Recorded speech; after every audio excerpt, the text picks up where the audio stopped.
There we have it, another nice little cart. Gonna drop that cab down on it and be able to wheel that thing around. So let's get this flipped over under the cab and see how it works.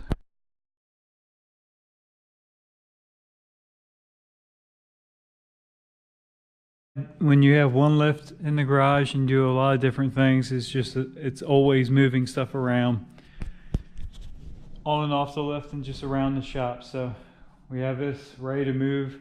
We'll move it out of the way. We have a job we have to get in here real quick. We'll knock it out and get this thing back on the lift.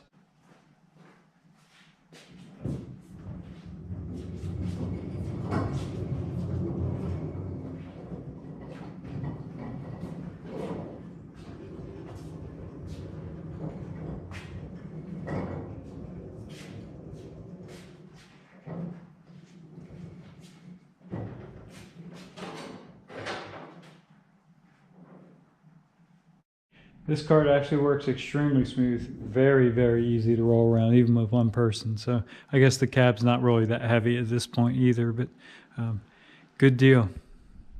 If you remember from my first video with this truck, we're actually using that truck, which was the Rex Extreme.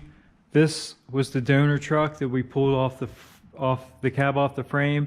We have the frame at the blasters now, and the truck in the corner is actually going to be part of this build too. It's got some wiring, it had power windows and stuff like that. So, and I believe we're going to use the doors off of it too.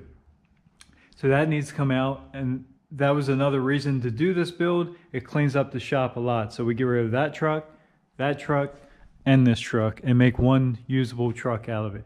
So the next step is to get that truck out of its hole there, over to where I can get the parts off of it and get it stripped down and get it shipped out of here also. We got a couple other jobs knocked out. Now we're back to work on this cab, Project S10. We have the steering column back out, or not back out, we got the steering column out, and we're working on getting the dash out now. We have the covers on the bottom off, screws across the top we got removed, and got a few more bolts, and we'll pull this whole dash out. Once you get most of the bolts out, this dash will actually lay down like that. It has clips that hold it in place. Pretty much anything you need to do behind the dash, like change the heater core, work on the HVAC system, needs to have the dash removed. So these were kind of designed in that way. Everything unplugs. They're not near as bad as it seems. Once you have it laying down like that, you can kind of just grab it and it pulls right out of the hook. Same thing on the other side, and then we'll pull this whole dash out of the cab. And there you go, whole dash is out, sitting on the floor.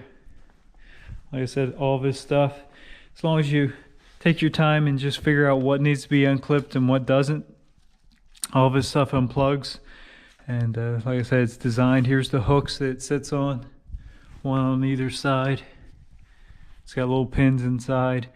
It just pivots down. You take the last couple of plugs out while it's drooped over and just pick it up out of there. We also got the heater box out. I guess I probably should at some point do a how-to to do a heater core in one of these trucks. Maybe on the other cab when I tear it down, I'll do that. But obviously, with the heater box out, there's a, set this down, there's a door right here. Here's the heater core. So once you take these screws out and remove that, then the heater core slides right up. But to get to that, you have to pull the dash and the heater box. So let's keep pulling stuff out of the cab here. We also got our pedal assembly out. We are actually going stick shift in this truck, so of course we have to change that over. That will come out of the Extreme cab because it was original stick shift 5-speed. So we got that pulled out. While we have that out, it's much easier to remove the booster. There's 4 bolts, and it's doable with that bracket in there, but obviously right now you can get straight into those bolts. So let's get that booster pulled off the firewall. And we got the firewall pad out, got some more brackets and the accelerator pedal and cable pulled through. We have the whole firewall pad off, and yes, it does seem very silly to do all this. After all, you know, at the end of the day, this is still just an S10. But we are changing this over to power windows. So we have to get in here and access this in-cab wiring harness. And the only proper way to hook up your power windows is change that harness with the truck that already has it. So, and of course we're doing the stick shift too. So right there you can see the square. That's where your clutch master cylinder comes through. It's not drilled out on this because it was automatic, but the plate is still there. You can actually see a dimple right in the center there. I think you can see it there. So we need to drill through that with a hole saw so we can plug our clutch master cylinder in and lock it into the firewall. I think we're going to call it for tonight. We actually got everything removed. I think every piece you can unbolt out of this cab is unbolted. Absolutely no wiring. We even got the third brake light. Like I said, we're going to switch all that wiring over from the power windows truck. So just to play it safe, we're just going to do it all. And this will make it easier as we paint this truck. Won't have to tape up very much at all. So